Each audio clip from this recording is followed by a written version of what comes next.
You're just a burden on our marriage. Those words hit me like a physical blow as I stood in my own kitchen, the kitchen of the house I had worked 35 years to pay off, watching my son Marcus pack boxes with an anger I had never seen in him before. His wife Vanessa stood behind him with her arms crossed and that smug expression I had come to know so well over the past 2 years. But let me tell you how a mother who sacrificed everything, who opened her home with love and generosity, ended up being called a burden by the son she raised alone after his father died. My name is Linda. I'm 63 years old, and this is the story of how I finally learned that sometimes the people you love most are the ones who take advantage of you the worst. Before we get into this, I want to know where you're watching this from today. Drop your city and country in the comments below. And if you've ever felt taken advantage of by family members, if you've ever been made to feel guilty for setting boundaries in your own home, hit that subscribe button right now because this story is going to resonate with you in ways you might not expect. Give this video a like if you believe that respect should go both ways, even between parents and children. Trust me, you're going to want to hear how this unfolds. I need to take you back to the beginning, back to when things were still good between Marcus and me, so you can understand just how much changed and how completely I was blindsided by what my son became. I worked as a registered nurse for 35 years at County General Hospital. It wasn't glamorous work, but it was steady, and it paid well enough. When my husband David died 8 years ago from a sudden heart attack, he left me with a fully paid-off house, a decent life insurance policy, and our only child Marcus, who was 23 at the time. David and I had always been a team. We raised Marcus together in this 3-bedroom ranch house in the suburbs, the same house where all of this eventually unfolded. After David died, Marcus and I grew even closer. He would call me every Sunday. He'd stop by for dinner at least twice a month. We had what I thought was a wonderful relationship. He was my pride and joy, my only child, and I loved him more than anything in this world. Marcus did well for himself. He went to State University, graduated with a degree in business management, and landed a solid job as a project manager at a mid-sized tech company. By the time he was 29, he was making around $75,000 a year. Good money. Stable. He had his own apartment downtown, a nice 1-bedroom place that he seemed happy with. Then he met Vanessa. She was 26 when they started dating, working part-time at an upscale boutique in the shopping district. Marcus was absolutely smitten with her from the first date. He brought her to meet me after they'd been dating for just 3 weeks, which should have been my first clue about how quickly he was moving. Vanessa was pretty, I'll give her that. Long dark hair, always perfectly styled. She dressed impeccably, wearing clothes that I knew cost more than my entire week's grocery budget. She had this way of smiling that never quite reached her eyes, but I told myself I was being overprotective. I told myself that no woman would ever be good enough for my son in my eyes, and that I needed to give her a fair chance.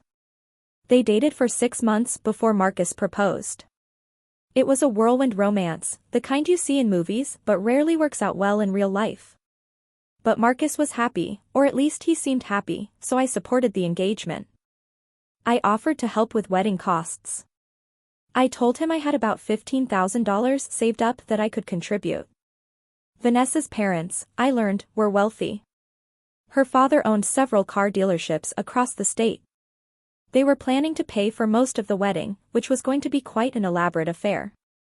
But here's where things started to shift in a direction I didn't fully recognize at the time. About 8 months after the engagement, Marcus called me on a Tuesday evening. I remember I was watching Jeopardy, my usual routine, when my phone rang. He sounded stressed, which wasn't like him. "Mom," he said, "I need to talk to you about something. My lease is up next month and my landlord is raising the rent by $400. With the wedding coming up and all the expenses, I just can't swing it. Vanessa and I have been talking, and we were wondering if maybe I could move back home for a little while. Just temporarily. Maybe 6 months, maybe a year at most. Just until we get married and save up enough for a down payment on a house." My heart actually swelled when he asked. I had been living alone in that 3-bedroom house for 8 years. The loneliness had become a constant companion. The idea of having my son back under my roof, even temporarily, sounded wonderful. Of course, honey, I told him. You know you're always welcome here. This is your home. When do you want to move in? The relief in his voice was palpable. Thanks, Mom. You're the best. I'll start packing this weekend. We didn't discuss rent. We didn't discuss utilities or groceries or any of the practical matters that I now realize we absolutely should have addressed from the beginning. He was my son. You don't charge your own child rent when they're going through a temporary rough patch. That's what I believed then. That's what I had always believed about family. You help each other. You support each other. You don't keep a ledger of who owes what. Marcus moved back in on a Saturday in late September. It was 2 years ago now, though it feels like a lifetime. He brought his furniture, his clothes, his whole life back into my house. He took over his old bedroom, the larger of the 2 spare rooms, and set it up with his desk and his gaming computer and his large-screen TV. I was just happy to have him there. I cooked his favorite meals. I did his laundry because I was doing my own anyway. I made sure the house was comfortable for him. He had a key, of course. He came and went as he pleased. It felt good to take care of my son again. It felt like I had a purpose beyond just going to work and coming home to an empty house. For the first 2 months, things were genuinely good. Marcus and I would have dinner together a few times a week. We'd watch movies. We'd talk about his job and his wedding plans. He seemed grateful to be there. He'd thank me for letting him stay. He'd occasionally bring home takeout for both of us. It felt like we were rebuilding that closeness we'd had before he moved out for college. Then came the wedding. It was a beautiful ceremony, I have to admit. Vanessa's parents spared no expense. The reception was at a country club with over 200 guests. Everything was elegant and expensive and exactly what Vanessa had wanted. I wore a navy dress I had bought on sale and felt slightly underdressed compared to Vanessa's family, but I was there to support my son. I gave a short speech at the reception about how proud David would have been of the man Marcus had become and how I welcomed Vanessa into our family. I meant every word at the time. After the wedding, Marcus and Vanessa went to Aruba for a 10-day honeymoon. I house sat for them, which is to say I stayed in my own house where Marcus was already living, but I watered the plants in his room and made sure everything was perfect for when they returned.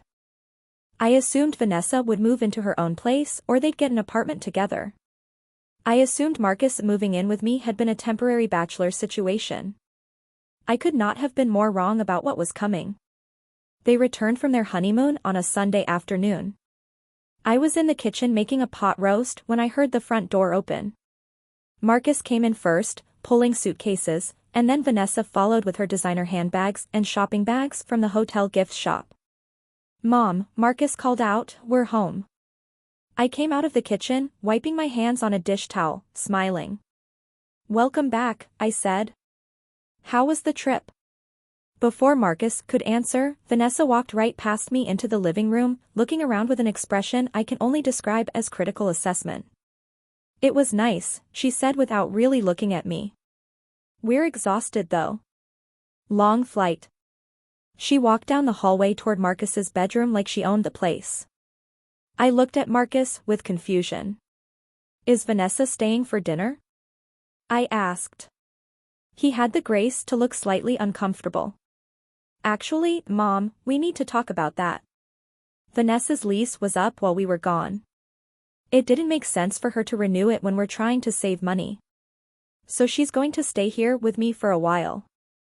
Just until we can afford to buy our own place.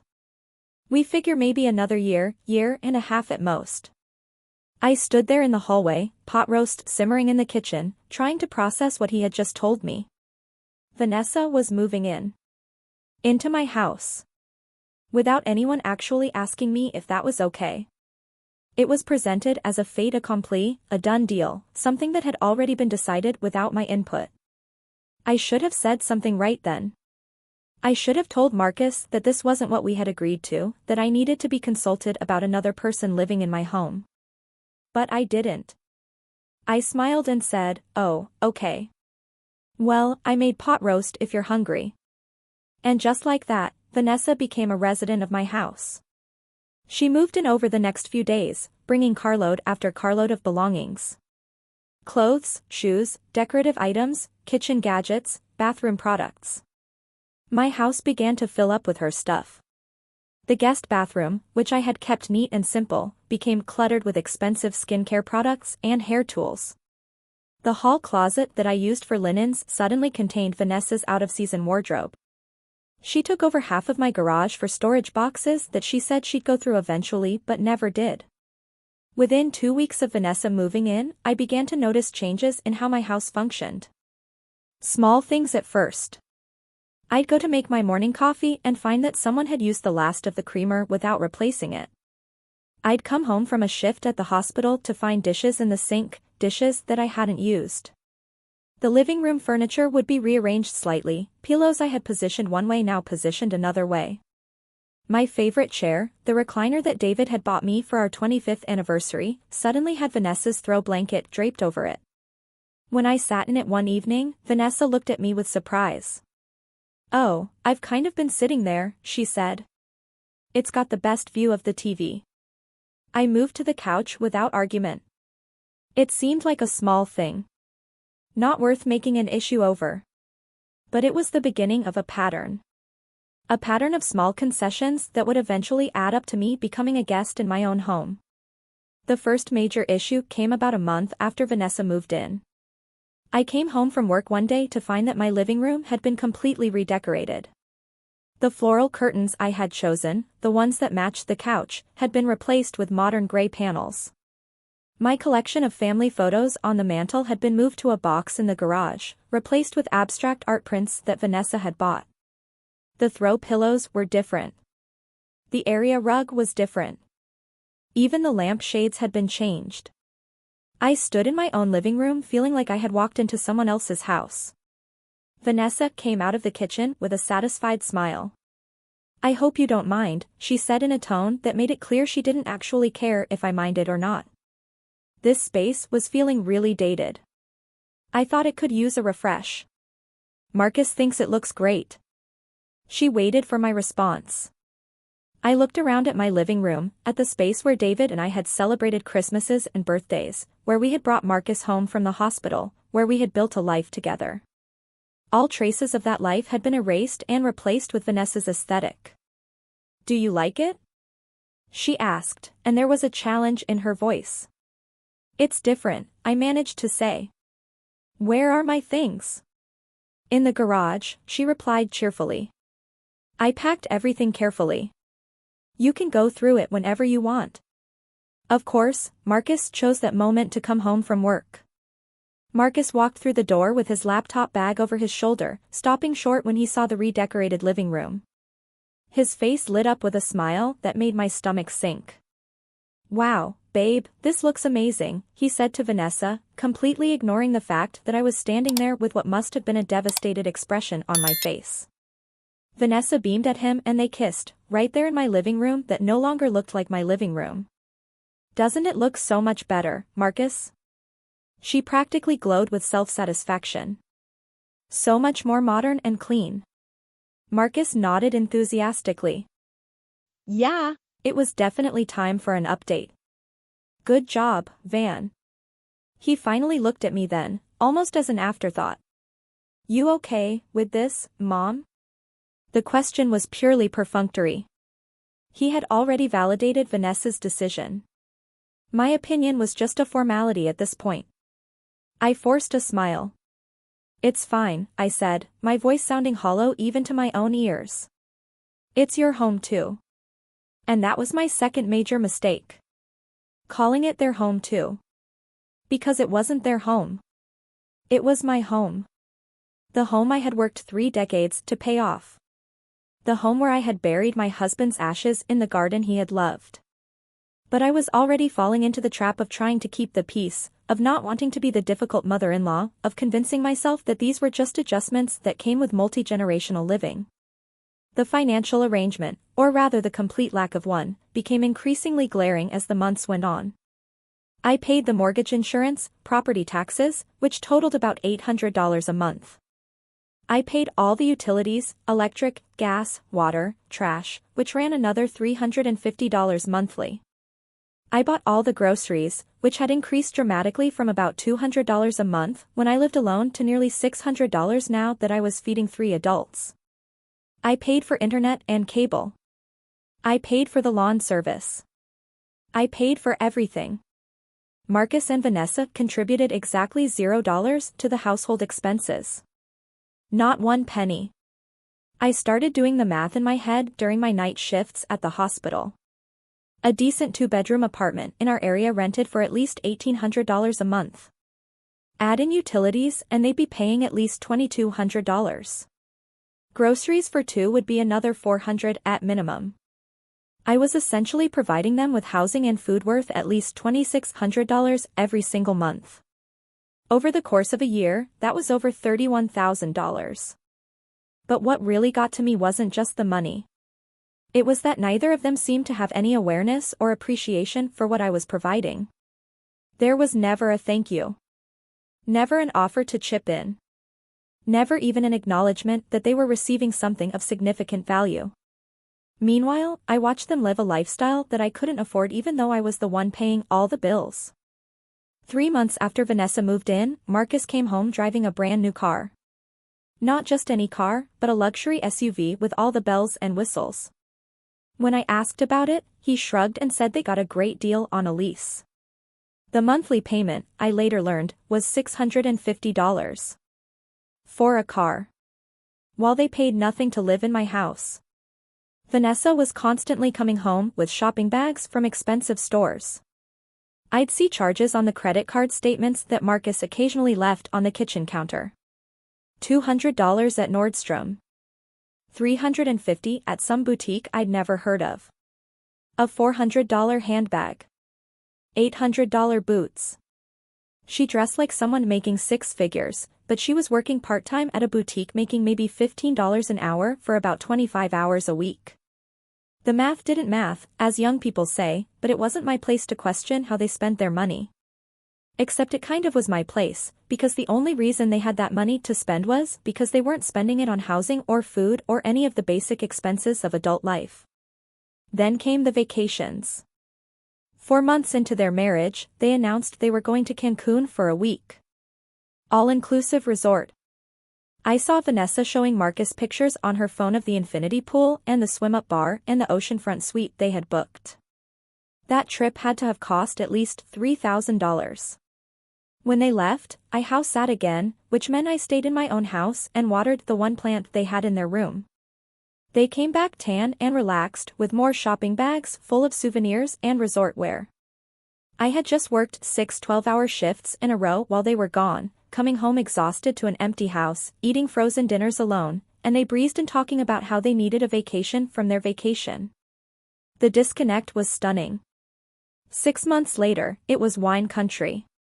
They went with another couple for a long weekend, staying at some fancy bed and breakfast, doing wine tastings, eating at restaurants where entrees cost $50. Vanessa posted constantly on social media. I saw all the photos. The carefully curated images of their perfect life, their perfect marriage, their perfect adventures. What never appeared in those photos was any indication that they were living rent-free with Marcus's mother. To anyone looking at their social media, they appeared to be a successful young couple living independently and thriving. The household dynamics deteriorated steadily over the first year. Vanessa began treating me less like Marcus's mother and more like an inconvenient roommate whose presence she had to tolerate. She started making comments about my schedule, about how I sometimes worked night shifts and would come home at 7 in the morning and need to sleep during the day. "It's so disruptive," she complained to Marcus within my hearing. "I never know when to do things because she might be sleeping." I felt the need to apologize for my work schedule, for the career I'd had for 35 years, for the job that was still paying all of their bills. She began requesting that I let them know in advance when I'd be home for dinner so they could plan accordingly. Plan what? I wasn't sure, since I was the one buying and cooking most of the food. But I complied. I started texting Marcus when I was leaving work, giving them a heads up about my arrival at my own house. The living room became essentially their space. They'd be watching TV when I got home, sprawled across the couch, and I felt like I was interrupting. I started spending more time in my bedroom, which had its own small TV. It was easier than dealing with the awkward tension of trying to share common spaces. The kitchen situation became particularly frustrating. I'm someone who enjoys cooking. It was one of the ways David and I used to connect. We'd cook together on weekends, try new recipes, make big meals. After he died, cooking became a way to feel close to him still. I had my routines, my favorite pots and pans, my way of organizing things. Vanessa came in and rearranged everything. My spices, which I had alphabetized, were suddenly organized by type. My pots and pans were moved to different cabinets. My special ceramic knife that David had bought me from a craft fair, the one I used for everything, went missing for 3 days before I found it in the dishwasher where Vanessa had put it. That knife was hand wash only, and the dishwasher had damaged the handle. When I mentioned it, Vanessa rolled her eyes. "It's just a knife, Linda. You can get another one." But it wasn't just a knife. Nothing was ever just the thing itself. Everything was loaded with meaning, with memory, with the systematic erasure of my life and my history in my own home. I started buying special food items for myself, things I enjoyed. Good cheese from the deli counter. A particular brand of crackers I liked. Fancy yogurt that was on sale. Within days, they'd be gone. Vanessa and Marcus would eat them without asking, without replacing them. I'd open the refrigerator looking forward to something I bought specifically for myself, only to find it gone. If I mentioned it, I was being petty. "It's just food, Mom," Marcus would say. "We all share everything here." Except we didn't all share everything. I shared everything. They shared nothing. They never bought groceries. If I didn't go shopping, there was no food in the house. I tested this once. I had a particularly brutal stretch at work, 6 days straight with double shifts because we were short-staffed. I was too exhausted to shop. By day 4, the refrigerator was nearly empty. Did Marcus or Vanessa go to the store? No. They ordered takeout. For themselves. I came home after a 14-hour shift to find them eating Thai food from styrofoam containers. There was nothing for me. They hadn't thought to order extra. They hadn't thought about me at all. When I opened the fridge and found it bare, Vanessa looked up from her pad thai and said, "Oh, I guess we're out of food. You should probably go shopping tomorrow." Not "we should go shopping." Not "I can go shopping." I should go shopping. Because feeding everyone was my job, apparently. My responsibility. Even though I was the only one working full-time. Even though I was exhausted. Even though I was the only one contributing any money to the household. The entitlement was breathtaking. But I went shopping the next day because what else was I going to do? Let us all starve to prove a point? The disrespect extended to my personal space and belongings as well. I've mentioned the living room redecoration, but it didn't stop there. Vanessa decided the guest bathroom needed updating. She bought new towels, a new shower curtain, new bath mats, all without asking me. She threw out my things and replaced them with her choices. The guest bedroom, which I had kept ready for when my sister visited from out of state, became Vanessa's office/workout room. She moved a desk in there, her yoga mat, her weights, her exercise equipment. When my sister called to say she wanted to come visit, I had nowhere to put her. Vanessa's response was that she needed that space for her work, even though her work was part-time retail and she could easily do any necessary computer work at the desk in their bedroom. My sister ended up staying at a hotel.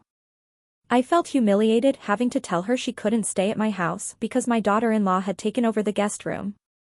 Around the 8-month mark, Vanessa decided she didn't like my furniture in the living room and dining room. Too old-fashioned, she said. She wanted to replace it with modern pieces. When I said no, that this was furniture my husband and I had chosen together, furniture that held memories, she pouted for days.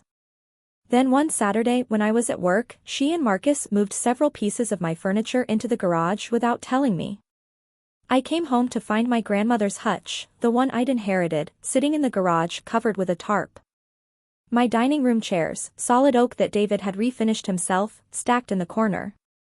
They'd been replaced with pieces that Vanessa had ordered online, cheap particle board stuff that looked modern but had no history, no meaning, no soul. I stood in that garage looking at my furniture, my memories, my life with David, all pushed aside and covered up, and I cried. I cried harder than I had since David's funeral. This wasn't just about furniture. This was about erasure. This was about being slowly pushed out of my own life, my own home, my own history. When Marcus came into the garage and found me crying, he seemed genuinely confused. "Mom, what's wrong?" "It's just furniture. We can keep it in here. It's not doing any good in here, is it? But you can have it back someday if you want." Someday. When, exactly? When they moved out. When I died and they inherited everything anyway. The casual cruelty of it, the complete inability to understand why this mattered, was staggering. "These are my memories, Marcus," I told him through my tears. "This is the furniture your father and I picked out together. That hutch belonged to your great-grandmother. You're just putting it all in the garage like it's junk." He sighed, that exasperated sigh that I'd heard more and more frequently. "Mom, you're being overly emotional about this. It's just stuff. Vanessa is trying to make the house look nice. You should appreciate that she cares about how our home looks." Our home. There it was again. He genuinely believed this was his home, that he had equal say in what happened to my house, my belongings, my memories. The pattern continued and escalated over the next several months. Every time I tried to set even the smallest boundary, I was met with resistance or outright hostility. I asked them to please let me know if they were going to have people over. That seemed reasonable. It was my house. I should know when strangers were going to be in it. But Vanessa took offense. "Are you saying we can't have friends over in our own home?" she demanded. "Do we need your permission for everything?" I tried to explain that I just wanted a heads up, that I wasn't saying they couldn't have guests, but she had already decided I was being controlling. The next time they had people over, they deliberately didn't tell me. I came home from work to find 8 people in my living room, drinking, laughing, music playing. I wasn't dressed for company. I was in my scrubs, exhausted, just wanting to take a shower and go to bed. Everyone looked at me like I was the intruder. Like I was the one who didn't belong there. Marcus barely acknowledged me. "This is my mom," he said to his friends, as if that explained everything. I retreated to my bedroom, listening to the party continue until nearly midnight on a Tuesday night. When I had to be at work at 6 the next morning, the thermostat became another battleground. I'm someone who gets cold easily, especially at night. I like to keep the house at about 70 degrees. Vanessa preferred it cooler, around 65. She'd turn it down every night before bed, and I'd wake up freezing. I'd turn it back up, and she'd turn it down again. Marcus said we needed to compromise, which apparently meant I had to be cold in my own house because Vanessa's comfort was more important than mine. I started using extra blankets, wearing sweatshirts to bed, doing whatever I could to stay warm without touching the thermostat and causing another argument. The pettiness of it was exhausting. Everything became a negotiation, a battle, a source of tension. I felt like I was walking on eggshells in my own home, constantly worried about setting off Vanessa or disappointing Marcus. The mother-son relationship I had cherished was disintegrating. He called me less. He talked to me less. When we did talk, it was surface-level pleasantries. The deep conversations we used to have disappeared. If I tried to talk to him about anything serious, especially anything related to Vanessa or their living situation, he'd shut down or become defensive. Holidays became particularly painful. The first Thanksgiving after they moved in, I assumed we'd celebrate as a family in my house. I planned the menu, bought all the food, started preparing days in advance. Then, 2 days before Thanksgiving, Vanessa announced that her parents wanted them to come to their house for dinner. "Oh," Marcus said casually. "Yeah, we're going to do Thanksgiving with the Hendersons this year." But you're welcome to come if you want. Welcome to come. To Thanksgiving dinner. Like it was their decision to make, their invitation to extend. I declined. I couldn't face sitting at someone else's table, being treated like an afterthought, watching my son celebrate with his in-laws while his own mother sat there alone in spirit if not in body. I spent Thanksgiving by myself. I made a small turkey breast, ate alone at my dining room table with the cheap furniture Vanessa had bought, and tried not to think about all the Thanksgivings before when David was alive, when Marcus was young, when we were a family. They came home that night full and happy, talking about what a great time they'd had, not noticing or not caring that I'd spent the holiday alone. Christmas was worse. I bought thoughtful gifts for both of them. For Marcus, a leather portfolio for work that I knew he needed. For Vanessa, an expensive scarf she'd mentioned liking. I wrapped them carefully, put them under the small tree I'd set up in the living room. Christmas morning came. They gave me a generic gift card to a department store. $25. The kind of gift you give to an acquaintance, not to your mother who was housing and feeding you for free. The lack of thought, the lack of care, the clear message that I wasn't worth any real effort, it crushed something in me. Mother's Day of that first year was the clearest sign that something fundamental had shifted in my relationship with my son. I didn't expect anything elaborate. I never had. But a card would have been nice. A phone call. Maybe breakfast together. Instead, Marcus and Vanessa slept until 11, then announced they were going to brunch with Vanessa's mother. Just the three of them. A ladies' thing, Vanessa called it, as if that explained excluding me. I'm his mother too, I wanted to say. Today is supposed to be about me too. But I said nothing. I spent Mother's Day alone, thinking about all the Mother's Days when Marcus was little, when he'd make me cards at school, when he'd pick wildflowers from the yard, when he'd help David make me breakfast in bed. That little boy who loved his mama had grown into a man who couldn't even be bothered to acknowledge Mother's Day. When they came home that afternoon, Marcus did remember. "Oh, happy Mother's Day, Mom," he said, as if it were an afterthought. "We should have done something. Sorry about that. Sorry about that." 3 words that were supposed to make up for being completely forgotten on the one day a year that was meant to honor mothers. I smiled and said it was fine, that I understood they were busy. But it wasn't fine. And I didn't understand. How do you forget your own mother on Mother's Day? How do you prioritize your wife's mother over your own? The answer, I was learning, was that Vanessa had become his priority. His first loyalty. His primary relationship. And I had become secondary at best, invisible at worst. As we approached the 1-year mark of them living with me, the financial disparity became even more glaring.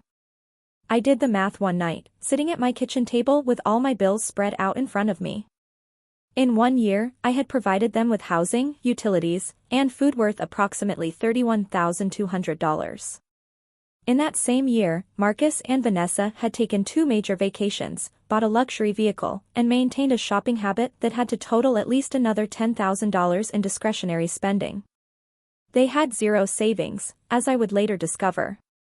$0 set aside for the down payment on the house they claimed to be saving for.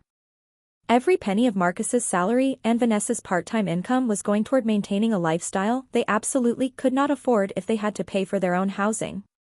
They were living like successful young professionals while being subsidized entirely by Marcus's retired mother. The irony was not lost on me. And still, there was never a thank you. Never an acknowledgement. Never any indication that they understood or appreciated what I was doing for them. The second year of cohabitation brought new levels of entitlement and disrespect that I could never have imagined. It started with Vanessa's sister Christina coming to visit for what was supposed to be a long weekend. Vanessa didn't ask me if it was okay for her sister to stay. She simply informed me on a Thursday evening that Christina would be arriving Friday afternoon and staying in their room. Fine, I thought. Their room, their guest. I can handle a weekend. Except Christina didn't stay in their room. She took over my bathroom.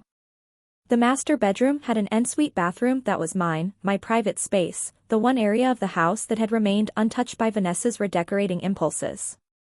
I came home from work on Friday evening to find Christina's toiletries spread across my bathroom counter. Her makeup bag, her hair products, her contact lens solution, all of it taking up residence in my personal bathroom. When I asked Vanessa about it, she shrugged. The guest bathroom is really small and Christina has a lot of stuff. Your bathroom is bigger. It's just for a few days, Linda. Don't be difficult about it. Don't be difficult. In my own bathroom.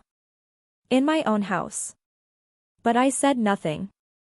I moved my things aside to make room for Christina's products and told myself it was just a few days. Except a few days turned into 2 weeks. Christina was between jobs, between apartments, between boyfriends, apparently between everything, and Vanessa generously offered that she could stay with us until she got back on her feet. Us. As if Vanessa had any right to make that offer. As if this were her house to fill with her family members. Those 2 weeks with Christina staying in my house were a preview of just how completely I had lost control of my own home. Christina treated the place like a hotel. She slept until noon, left dishes everywhere, used my expensive shampoo that I bought with my own money, and even had the audacity to complain about the water pressure in my shower. She's young, Marcus said when I expressed concern about how long she was staying. She's going through a tough time. Where's your compassion, Mom? My compassion was worn thin by coming home exhausted from a double shift to find Christina and 2 of her friends I'd never met sitting in my living room eating my food and drinking wine, leaving rings on my coffee table. They barely acknowledged my presence. I was the ghost in my own house, invisible unless I was needed for something. When Christina finally left, she didn't thank me. She didn't acknowledge the 2 weeks of free housing and food. She just hugged Vanessa. Goodbye. And left, and I was expected to clean up the mess she'd left behind in my bathroom. But that incident opened a new door for Vanessa. If her sister could stay, then her friends could visit, and suddenly my house became a revolving door for Vanessa's social circle. The dinner party incident happened about 14 months into their residence. It was a Friday evening in April, and I had been looking forward to a quiet night at home after a particularly grueling week at the hospital. We'd had 3 emergency admits, 2 deaths, and I was emotionally and physically drained. I came home at 6:30, planning to make myself some soup and watch a movie in my room. When I walked through the door, I immediately noticed something was different. The dining room table was set with dishes I didn't recognize, fancy plates and cloth napkins that Vanessa must have bought. There were flowers in a vase, candles ready to be lit, wine glasses set out. Classical music was playing softly from the Bluetooth speaker. Vanessa came out of the kitchen wearing a cocktail dress and heels. "Oh, Linda," she said, looking at me like I was an unwelcome surprise. "I thought you were working until 8 tonight." "I got off early," I said, confused. "What's all this?" "We're having a dinner party," she explained, her tone suggesting this should have been obvious. Marcus's boss and his wife, and another couple from the firm. It's really important for Marcus's career. Very professional. I looked down at my scrubs, suddenly feeling very much like I didn't belong in my own home. "Okay," I said slowly. "Should I make myself scarce? Do you want me to eat in my room?" Vanessa's face brightened with relief. "Would you mind? That would actually be perfect. It's just that this is really a couple's thing, you know? Very professional. We're trying to make a good impression." I felt something crack inside my chest. A couple's thing. In my house. Using my dining room. And I was being asked to hide in my bedroom like an embarrassment. Like something shameful that needed to be concealed. I thought about saying no. I thought about asserting that this was my house and I had every right to be present for any gathering held under my roof. But I was tired. So tired. And I didn't want to cause a scene that might hurt Marcus's career. So I nodded. "Sure," I said quietly. "I'll just grab something and head to my room." "Thank you so much, Linda," Vanessa gushed, already turning back to the kitchen. "You're the best. This is so important for us." I made myself a sandwich, poured a glass of water, and retreated to my bedroom. From there, I could hear the evening unfold. The doorbell ringing. Marcus's voice, jovial and loud, welcoming his guests. Laughter. The clink of wine glasses. Vanessa's high-pitched giggle. Compliments about the house, about the meal, about how lovely everything was. My meal, I realized, listening more carefully. I could smell it now. Lasagna. My lasagna recipe. The one my mother had taught me that I had perfected over decades. The one that everyone always complimented. Vanessa had made my lasagna and was serving it to Marcus's boss, taking credit for it, accepting praise for something I had taught her how to make.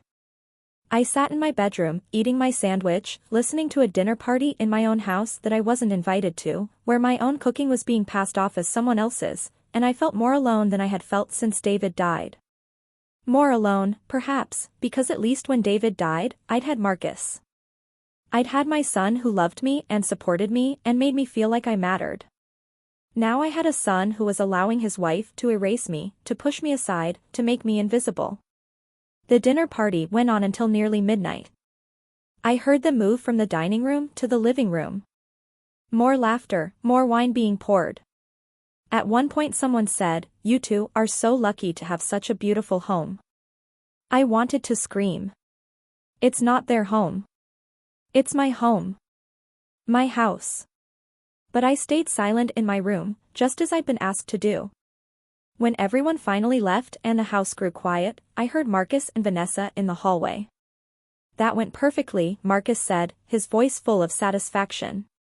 Thompson was really impressed. "This could really help with that promotion." "I told you this would be worth it," Vanessa replied. "And it was so much easier without having to worry about your mom being around. She means well, but she's just not sophisticated enough for this kind of thing. You know what I mean. Not sophisticated enough." I lay in my bed, in my house, listening to my son agree with his wife that his own mother wasn't sophisticated enough to attend a dinner party in her own home. I didn't sleep that night. I stared at the ceiling until dawn, something hardening inside me. The kitchen renovation demand came 2 months after the dinner party. I was sitting at the kitchen table on a Sunday morning, drinking coffee and reading the newspaper, when Marcus and Vanessa came in together with that united front posture that I'd learned to dread. "Mom, we need to talk to you about something," Marcus began, sitting down across from me. Vanessa remained standing, her arms crossed. "Your kitchen is really outdated. The appliances are old, the cabinets are from the 80s, the countertops are laminate. Vanessa and I have been talking, and we think it's time to do a renovation." I set down my newspaper, processing what he was saying. A renovation? Of my kitchen? The kitchen that worked perfectly fine, that I had no complaints about, that I had no desire or budget to change. Marcus pulled out his phone and started showing me pictures. We got some quotes. "We're thinking new cabinets, granite countertops, stainless steel appliances, maybe knock out this wall to open it up to the living room. Really modern, really beautiful." He swiped through images that probably came from some home design magazine, showing me kitchens that cost more than a new car. "This looks expensive," I said carefully. "How much are we talking?" Vanessa jumped in. "About $35,000. But it would really increase the value of your house, Linda. It's an investment. Plus, we have to live here too, and we deserve to have a nice kitchen." $35,000. They wanted me to spend $35,000 to renovate a kitchen that I had been perfectly happy with, a kitchen they used but didn't maintain or clean, a kitchen in a house they paid nothing to live in. The audacity was breathtaking. I took a deep breath, choosing my words carefully. "I appreciate the thought, but I don't have that kind of money to spend on a renovation. My kitchen works fine. I don't need it updated." The temperature in the room dropped immediately. Vanessa's face hardened. "You don't have the money? You own this house outright. You have a pension. You definitely have the money. You just don't want to spend it on something that would benefit us." "That's not fair," I said, my voice shaking slightly. "It's my money. My house. I decide what I spend my money on, and I'm telling you I don't want to renovate the kitchen. Marcus leaned back in his chair, his expression disappointed. Mom, I thought you'd be more open to this. We live here too. We have to use this kitchen every day. Don't we deserve to have something nice?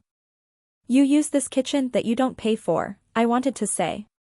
You use this kitchen in the house you live in rent-free. But I didn't say that. Instead, I said, my kitchen is fine, Marcus. This conversation is over. Vanessa made a disgusted sound. This is so typical. You're so selfish, Linda. Everything has to be your way. God forbid you do something that would make your son and his wife happy. And she stormed out, leaving Marcus and me sitting in awkward silence. Marcus looked at me with an expression I'd never seen before. It was almost contemptuous. You know, Mom, you're making this really difficult. We're trying to build a life here, and you won't even meet us halfway. Halfway would imply they were coming toward me from somewhere, that they were contributing something. They weren't. They were taking and demanding more, and when I finally said no to one thing, one expensive and unnecessary thing, I was selfish. I'm not spending $35,000 on a kitchen renovation, Marcus. That's final. He stood up, shaking his head. Whatever. Just know that this is going to make things tense around here. And he left, following Vanessa, leaving me alone in my apparently inadequate kitchen. For the next week, they barely spoke to me. They'd walk past me without acknowledgement. They'd make plans and discuss them loudly within my hearing but never directly to me. They'd sigh dramatically when they were in the kitchen, making sure I knew how much they were suffering with my outdated appliances. It was childish and petty, and it wore on me. But I held firm. I had said no, and I was going to stick with it. Eventually, the silent treatment faded into regular coldness, which I had almost gotten used to by then. But something had shifted. They now saw me not just as an inconvenience but as an obstacle to their happiness, someone who was deliberately making their lives harder by not giving them everything they wanted. The violation of my bedroom happened 3 months later. I had gone to visit my friend Janet for a long weekend. She lived about 4 hours away, and we had planned this trip for months.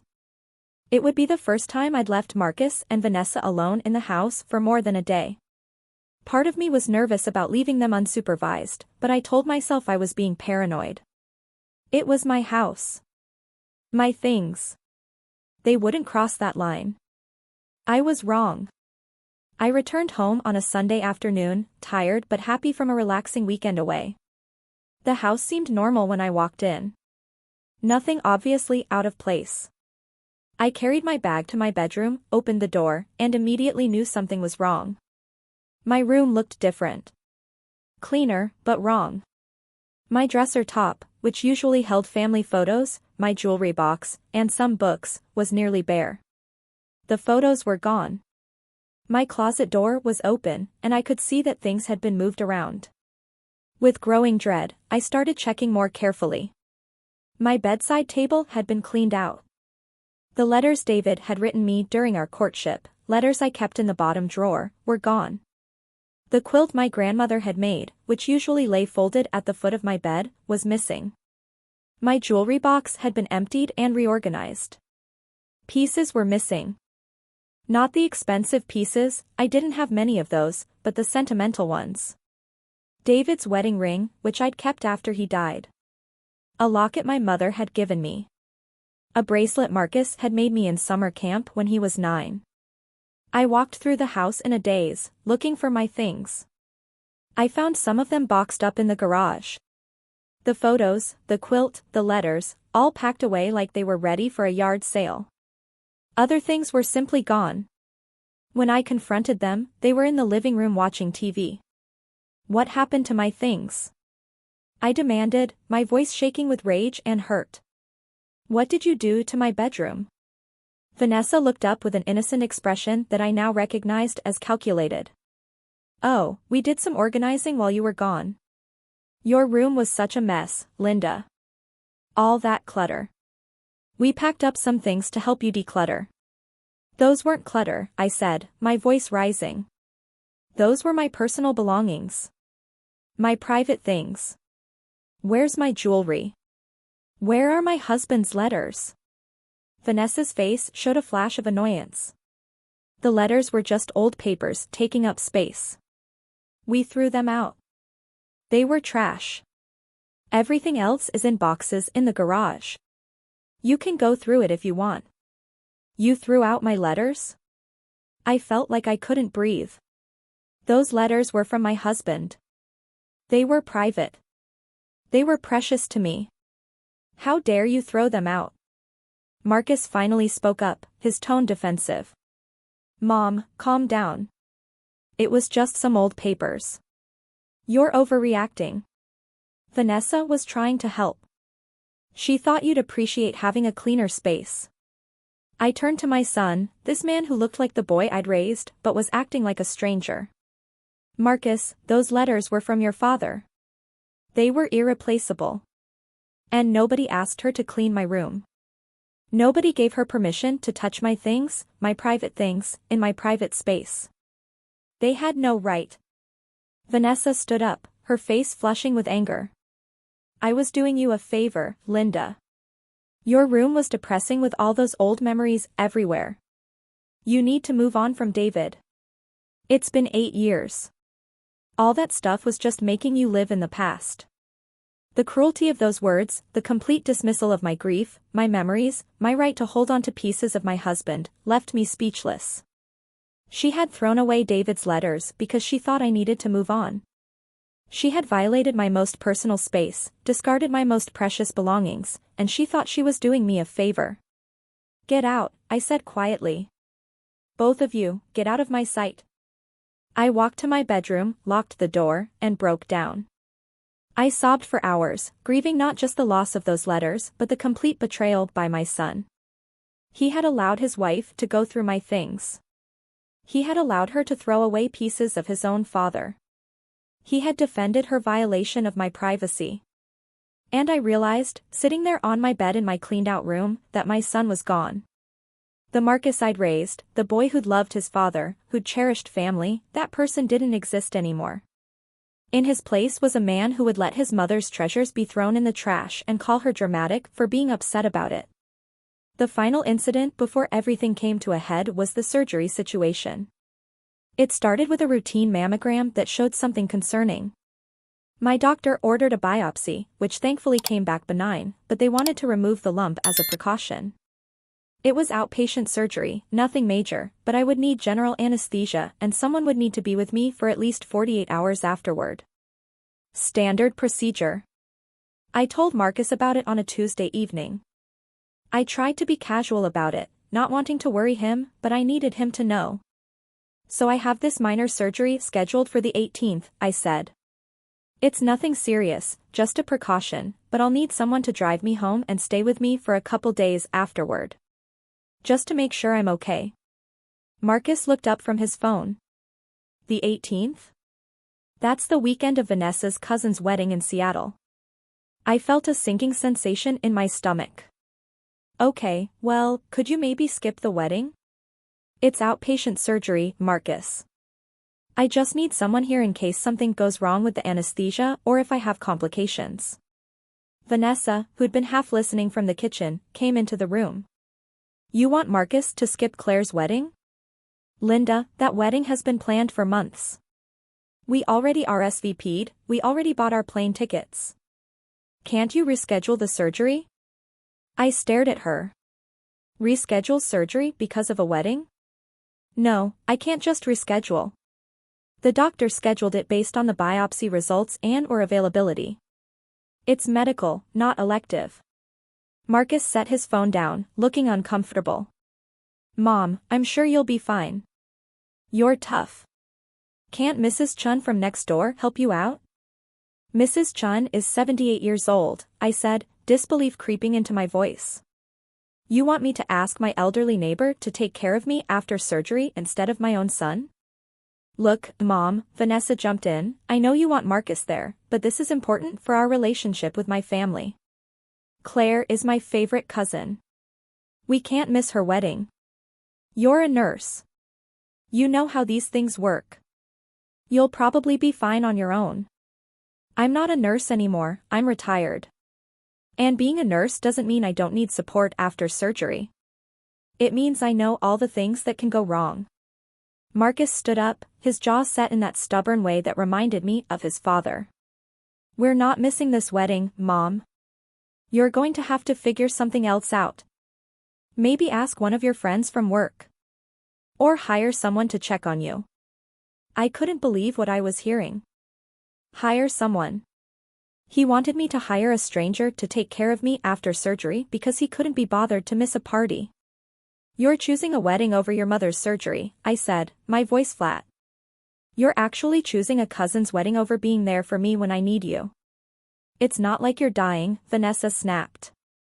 It's minor surgery. You said so yourself. You're being dramatic and trying to manipulate Marcus into doing what you want by making this surgery seem like a bigger deal than it is. That was the moment I realized they saw me as nothing more than an obligation, an inconvenience, a burden on their perfect life. I didn't argue further. I just walked away and called my friend Janet, who graciously offered to come stay with me. The surgery went fine. Janet was wonderful, taking care of me, making sure I was comfortable, bringing me soup and tea. Marcus and Vanessa posted photos from the wedding on social media. Beautiful venue, gorgeous couple, everyone smiling and dancing. Not one message checking on how my surgery went. Not one call to see if I was okay. When they returned home 3 days later, tanned and happy with shopping bags from Seattle, Marcus popped his head into my room where I was still recovering. Oh, hey, Mom. How'd the surgery go? His tone was casual, like he was asking about the weather. Fine, I said, not looking at him. Janet helped me. Good, he said, already backing out of the room. Glad you're okay. We brought you some chocolate from the airport. It was sitting on the kitchen counter, a small box of tourist trap chocolate, a $5 afterthought. That was the moment I knew I had to make a change. I couldn't keep living like this, being treated like an inconvenient roommate in my own home, having my needs dismissed, my feelings minimized, my very existence treated as a burden. Something had to change, and I realized that something was me. I had to stop waiting for them to appreciate me, to respect me, to treat me like family. I had to take action. The week after I recovered from surgery was when I started planning. I couldn't keep living the way I had been living. I couldn't keep being a doormat in my own home. But I also knew that if I confronted Marcus and Vanessa directly without a solid plan, they would manipulate the situation, make me feel guilty, wear me down until I gave in like I always had. So I decided to be strategic. I decided to be smart about this. The first thing I did was sit down with all my financial records and document everything. I went back through 2 years of bank statements, utility bills, grocery receipts, everything. I created a spreadsheet showing exactly how much money I had spent supporting them. The numbers were staggering. In 2 years, they had lived rent-free in a house that would have cost them at least $1,800 a month to rent, probably more. That was $43,200 in housing costs alone. Utilities averaged $350 a month, another $8,400. Groceries had increased from $200 a month when I lived alone to nearly $600 a month feeding 3 people, that's an additional $400 monthly that I was spending on their food, another $9,600 over 2 years. I wasn't even counting things like the internet and cable that they used constantly, or the increase in my water bill from Vanessa's long showers, or the wear and tear on my appliances from twice as much use. Just the basics, housing, utilities, and food, I had provided them with $61,200 worth of support over 2 years. $61,000. And they had contributed zero. Not 1 penny. I printed out the spreadsheet and put it in a folder. Then I started documenting the other issues. I went through my phone and screenshotted text messages where Vanessa had been dismissive or rude. I wrote down dates and details of major incidents, the redecorating without permission, the furniture moved to the garage, Vanessa's sister staying for 2 weeks, the dinner party where I was excluded, the bedroom violation, the surgery abandonment. I was methodical about it, including as many specific details as I could remember. Times, dates, what was said, who was present. I took photos of my furniture still sitting in the garage covered with tarps. I took photos of my bedroom that still felt empty and violated even though I tried to put things back the way they were. I documented the expensive purchases they'd made, screenshots from Vanessa's social media showing their vacations, their new car, her designer purchases. I created a timeline showing the pattern of escalating entitlement and disrespect. This wasn't just about money, though the money was significant. This was about 2 years of being made to feel invisible in my own home, of having my boundaries violated repeatedly, of being treated like a burden rather than a mother and homeowner who was providing them with an enormous financial benefit. Next, I made an appointment with a lawyer. I didn't go to anyone local who might know Marcus or have connections to people we knew. I drove to the next town over and found an attorney who specialized in tenant law and family issues. Her name was Patricia Montgomery, and when I laid out my situation for her, she listened without judgment and then gave me the information I needed. "Mrs. Thompson," she said when I finished, "you're in a strong legal position here. They've been living in your home without a written lease agreement and without paying rent. That makes them month-to-month tenants at will. You have every right to ask them to leave. In this state, you're required to give them 30 days written notice to vacate. After 30 days, if they haven't left, you can file for eviction." "But won't that look bad?" I asked. "Their family. My own son. Won't people think I'm heartless?" Patricia looked at me with understanding. "Mrs. Thompson, from what you've told me, you've been more than generous for 2 years. You've provided them with over $60,000 worth of housing, food, and utilities.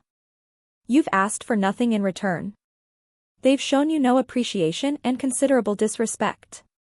You have every right to reclaim your home and your peace of mind. Family doesn't give them the right to take advantage of you indefinitely. But be prepared," she continued. "They're not going to take this well. Based on what you've told me about their behavior, they're going to fight back. They'll probably try to guilt you, manipulate you, maybe even threaten you.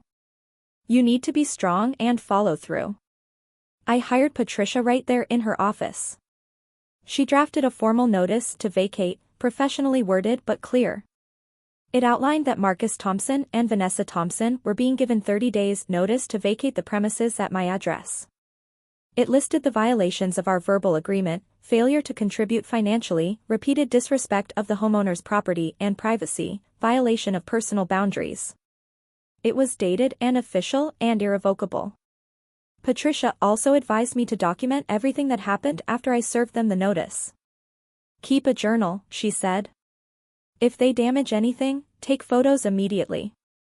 If they threaten you or become hostile, write it down with dates and times. If it gets really bad, don't hesitate to call the police. This is your home and you have every right to feel safe in it." I left her office with the notice in a folder and a plan in place.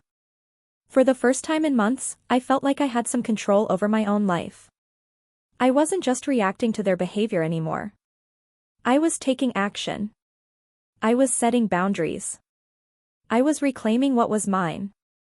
But I still had to actually serve them the notice, and I knew that was when everything was going to explode. I decided to serve them the notice on a Saturday morning. I wanted them both present, wanted to do this face to face like adults, even though I knew they hadn't been treating me like an adult worthy of respect.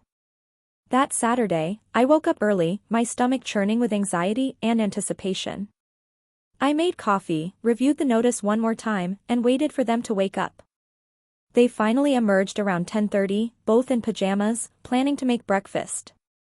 I was sitting at the kitchen table with the notice in front of me. "Morning, Mom," Marcus said, heading for the coffee pot. Vanessa didn't acknowledge me at all, just opened the refrigerator looking for something to eat. "I need to talk to both of you," I said, my voice steady despite my racing heart. "It's important." Marcus poured his coffee and sat down across from me. Vanessa grabbed a yogurt and leaned against the counter, clearly not planning to sit. "What's up?" Marcus asked. I slid the notice across the table to him. "I'm giving you 30 days notice to vacate. You need to find your own place and move out by the 18th of next month." The silence that followed was absolute. Marcus picked up the paper, his eyes scanning it, his face going from confused to shocked to angry in the span of seconds. Vanessa set her yogurt down and snatched the notice from Marcus's hands, reading it herself. Her face went pale and then flushed red. "What is this?" Marcus demanded. "You're kicking us out? This is some kind of joke, right?" "It's not a joke," I said calmly. "I've consulted with an attorney. This is a formal legal notice. You have 30 days to find alternative housing and vacate my home." "You can't do this," Vanessa sputtered. "This is insane. We live here. We have rights." "You do have rights," I agreed. "You have the right to 30 days notice, which I'm providing. After 30 days, if you're still here, I can file for eviction. But it won't come to that because I trust you'll respect this notice and make arrangements to leave." Marcus stood up abruptly, the chair scraping loudly against the floor. "Mom, what is this really about? Are you mad about the surgery thing? Because we said we were sorry about that." "You didn't say you were sorry," I corrected. "You brought me airport chocolate and asked how it went 3 days later. But this isn't about one incident, Marcus. This is about 2 years of taking advantage of my generosity. 2 years of living here rent-free, contributing nothing financially, showing me no respect, and treating me like an inconvenience in my own home." "We don't treat you like an inconvenience," Vanessa protested, but her voice lacked conviction. "You asked me to eat dinner in my room so you could have a dinner party," I said, looking directly at her. "You threw away my late husband's letters because you decided I needed to move on. You've redecorated my entire house without my permission, moved my furniture to the garage, taken over every space as if you own it. You live here completely free while spending thousands on vacations and luxury items. And when I needed you, Marcus, when I needed my son to be there for me for one weekend, you chose a party over your mother's surgery." Marcus's face was red now, his hands clenched into fists at his sides. "So what, you're going to throw your own son out on the street? Your own flesh and blood? Because we didn't handle every single situation perfectly?" "You're not being thrown out on the street," I said. "You're being given 30 days notice, which is more than generous. You both have jobs. You have income.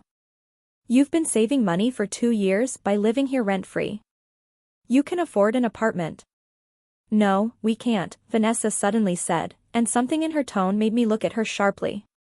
"What do you mean you can't?" I asked. "You've been living here paying nothing for 2 years. Where's your money?" "We don't have any savings," Marcus admitted, not meeting my eyes. "We've been planning to start saving, but there have been expenses. Expenses like vacations and designer clothes and a luxury car," I said, the anger I'd been suppressing finally breaking through. "You've had 0 housing costs, Marcus. 0. Do you understand how privileged that is? Most couples your age spend half their income on rent and utilities. You've been spending 100% of your income on lifestyle and you have nothing to show for it. That's not my problem. That's the consequence of your choices." Vanessa's shock had turned to fury. "You're really going to do this? After everything we've done for you? What exactly have you done for me?" I asked. "Please, enlighten me. Because from where I'm sitting, I've been housing you, feeding you, paying all the bills, while you've contributed nothing and complained constantly. We've kept you company," Vanessa said. "You'd be all alone in this big house if it wasn't for us. You should be grateful we're willing to live with you." There it was. The truth that had been lurking beneath the surface all along. They genuinely believed they were doing me a favor by living in my house rent-free. They thought I should be grateful for their presence, as if their company was payment enough for $61,000 worth of expenses. "I'm not lonely," I said. "I was lonely when you were here treating me like a servant and an inconvenience. I'll be much less lonely once you're gone and I can fill this house with people who actually care about me." "Mom, you don't mean that," Marcus said, his voice taking on a pleading tone. "You're upset. We can fix this.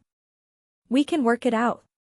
You always do this, you get emotional and say things you don't mean." I stood up, gathering the notice and my folder of documentation. I'm not being emotional, Marcus. I'm being practical. This notice is legal and binding. You have 30 days. I suggest you start looking for apartments today because the market is competitive and you'll need time to save for a deposit. Unless, of course, you've been hiding money somewhere. The silence told me they hadn't been. They genuinely had zero savings after 2 years of free housing. The irresponsibility of it was astounding, but it was no longer my problem to solve. This is unbelievable, Vanessa said, her voice shaking with rage. You're blackmailing us. Giving you legal notice to vacate after you've overstayed your welcome is not blackmail, I replied. It's me exercising my rights as the homeowner. My attorney has all of this documented. If you want to fight it, you're welcome to hire your own lawyer, but I guarantee you won't win. And with that, I left the kitchen and went to my bedroom, locking the door behind me. I could hear them starting to argue, their voices rising, but I put in my earbuds and turned on music. I'd said what I needed to say. The next 30 days were going to be difficult, but I'd started the clock and there was no going back now. The first few days after serving the notice were tense but relatively quiet. Marcus and Vanessa seemed to be in shock, not quite believing I was serious. They'd have whispered conversations that would stop abruptly when I entered a room. They'd look at me with expressions mixing confusion, hurt, and growing anger. I maintained my composure, going about my daily routine, not engaging with their attempts to draw me into conversation. On day 4, they tried a different approach. They sat me down and apologized. Marcus did most of the talking while Vanessa nodded along. Mom, we've been talking and we realize we haven't been as considerate as we should have been. We're sorry. We didn't realize you felt so unappreciated. If you'll reconsider the eviction notice, we promise we'll start contributing. We'll pay rent. We'll be better about respecting your space. We'll make this work. I'd been expecting this. Patricia had warned me they'd try to manipulate me once they realized I was serious. The apology sounded rehearsed and focused on what they would do in the future rather than acknowledging the harm they'd already caused. I appreciate the apology, I said carefully, but my decision stands. You've had 2 years to offer to contribute, to show appreciation, to respect my home and my boundaries. You didn't. And I don't believe things would actually change. This pattern is too established. I need my home back. I need my peace back. But Mom, we don't have anywhere to go, Marcus said, his voice taking on a whiny quality I hadn't heard since he was a teenager. You have jobs, I pointed out.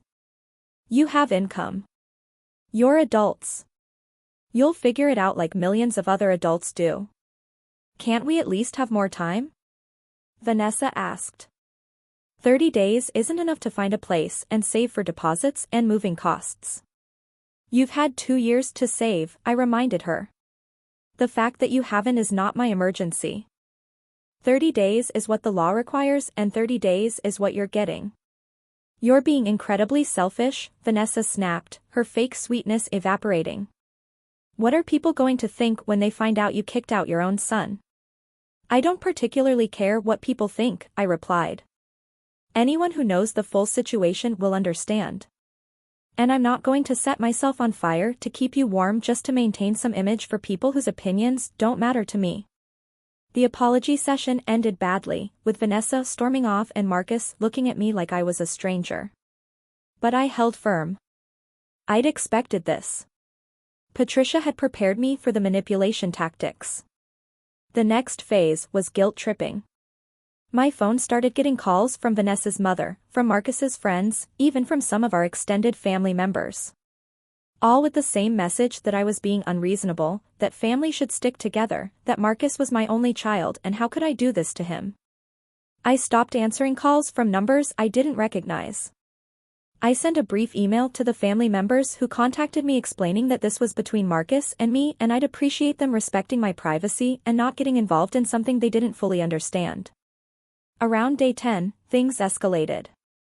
I came home from grocery shopping to find Marcus and Vanessa in the living room with a real estate agent. They were discussing the possibility of buying my house. Apparently, they thought if they owned the house, they couldn't be evicted from it. When I walked in, the conversation stopped abruptly. The real estate agent, a young man in an ill-fitting suit, looked uncomfortable. "Mrs. Thompson," he began, "your son and daughter-in-law have asked me to discuss the possibility of purchasing your home. They seem to think you might be interested in selling." "I'm not," I said flatly. "My home is not for sale." "But Mom," Marcus started, "we thought maybe if we bought the house from you, you could use the money to buy something smaller, maybe a condo, something easier for you to maintain. And we could take over this place."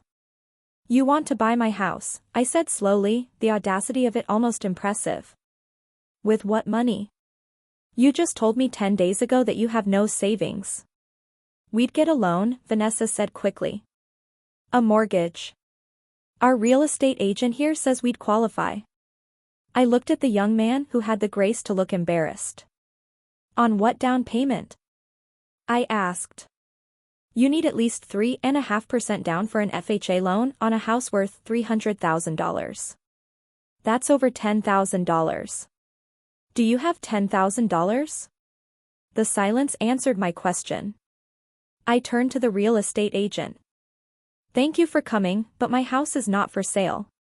Not now, not to them, not ever. Please leave." He gathered his things quickly, mumbling apologies, and practically ran out the door. When he was gone, I turned to Marcus and Vanessa. "That was wildly inappropriate.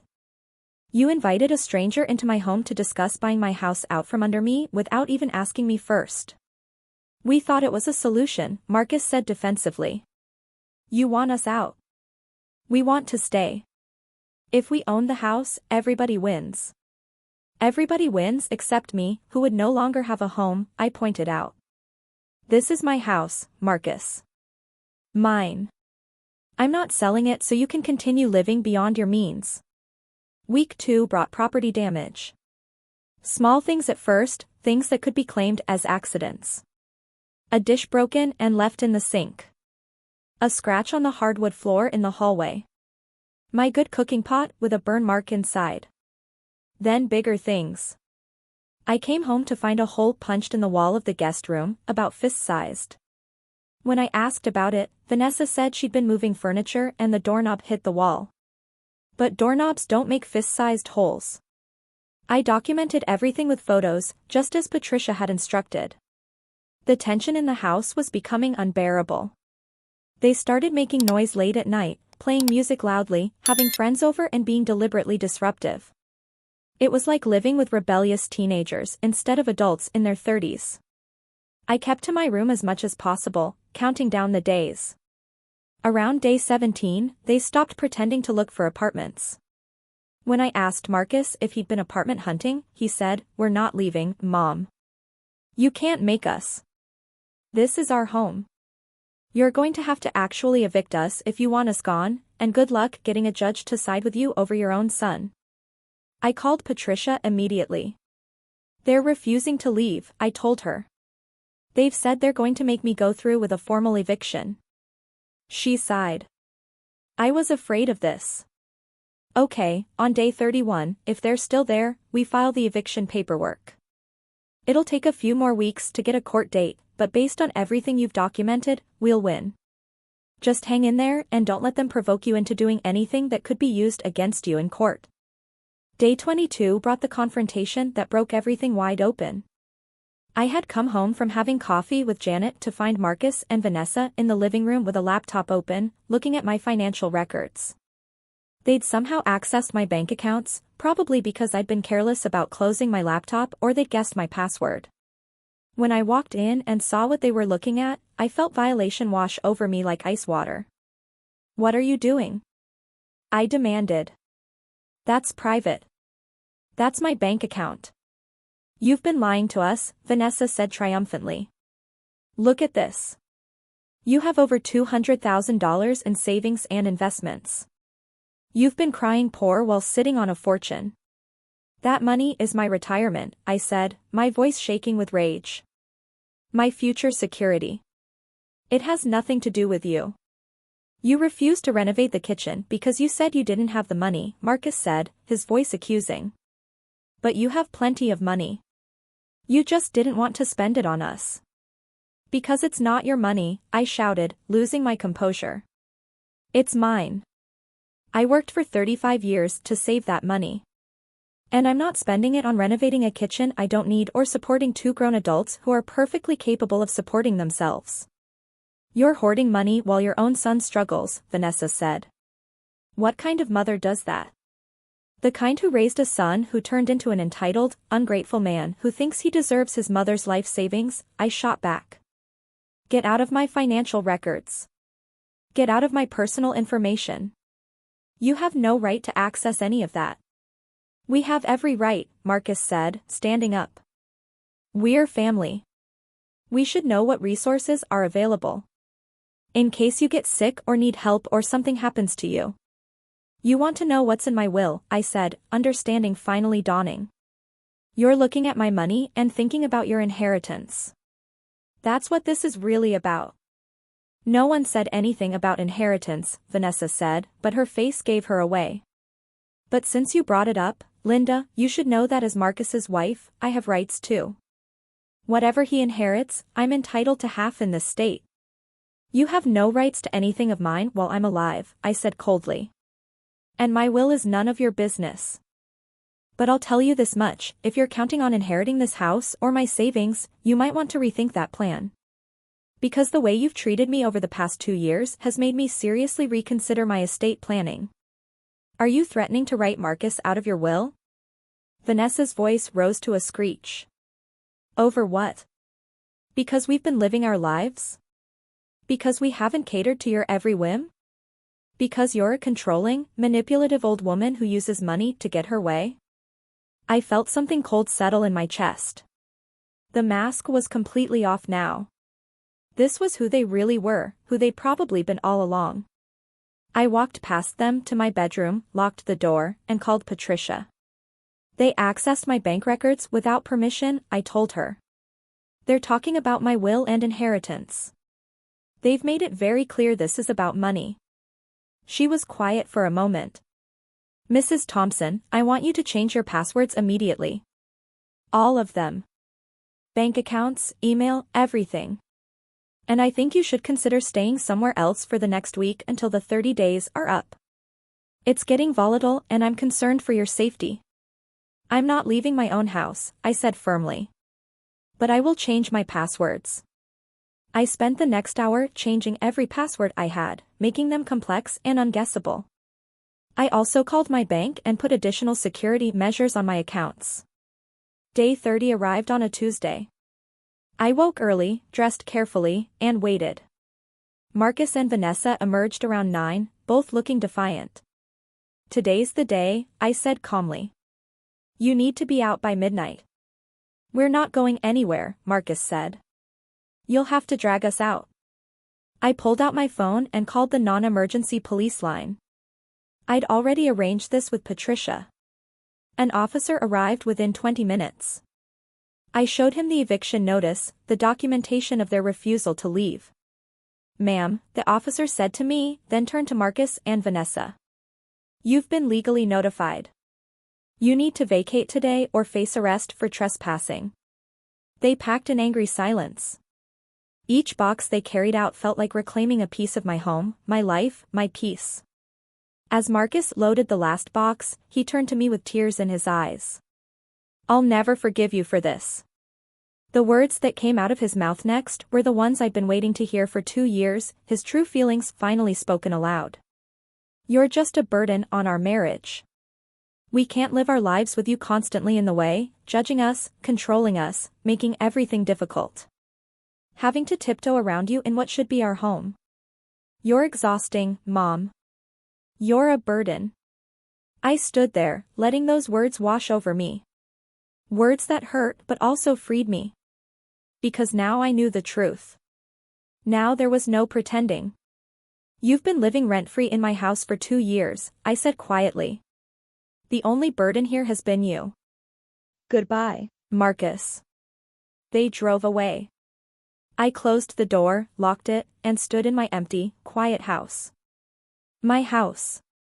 For the first time in 2 years, it was truly mine again. I walked through each room, already planning how I'd reclaim them, redecorate them, fill them with my own life again. In my bedroom, I noticed the framed photo of Marcus as a little boy, smiling up at me. I picked it up, traced his young face with my finger, and whispered, "I'm sorry I couldn't save you from becoming this person." Then I packed it away. Maybe someday we'd rebuild our relationship, but it would be on my terms, with boundaries and respect. Or maybe we wouldn't. Either way, I was finally free. I was home. Where are you watching from today? Have you ever had to set impossible boundaries with family? Share your story in the comments. Hit subscribe for more stories about reclaiming your life, and remember, putting yourself first isn't selfish, it's survival. Thank you for listening to my story.